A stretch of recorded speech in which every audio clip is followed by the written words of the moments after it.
Quel est l'état d'esprit des Allemands en règle générale ce soir? Rémi Bossaron, vous êtes l'envoyé spécial d'Europe 1 à Berlin. Vous en avez croisé un certain nombre. Ils sont partagés. Oui, on sent une certaine modération. Il faut dire que c'est un sujet sensible. Ici, Berlin a reçu beaucoup de migrants, plusieurs dizaines de milliers depuis 2015. Mais pour certains, cet attentat doit soulever cette question de l'immigration. C'est ce que pense Gudrun, qui a pourtant voté pour Angela Merkel. Bien sûr, ça soulève des questions sur les migrants. Combien on doit en accueillir? Comment on peut les intégrer? Mais c'est déjà un problème. Madame Merkel ne va pas reculer. Elle va tenter de faire au mieux dans cette situation. Mais nous, qui avons été touchés, on doit vivre avec notre douleur.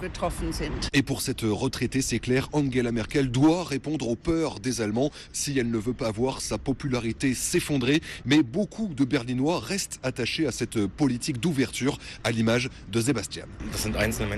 C'est un homme tout seul qui a commis cet attentat. Ça n'a rien à voir avec la politique. D'ailleurs, il y a eu des attentats dans des pays qui n'ont pas cette ouverture. Il faut continuer, c'est le chemin à suivre. Il ne faut pas oublier que c'est aussi à cause de l'Europe qu'il y a des migrants, avec ces guerres en Syrie, en Afghanistan et en Irak. Et cette position est donc largement partagée dans les rues de Berlin, mais on sent une crainte aussi, c'est que cet attentat rende ce message inaudible pour beaucoup d'Allemands, ce qui profiterait évidemment à l'extrême droite.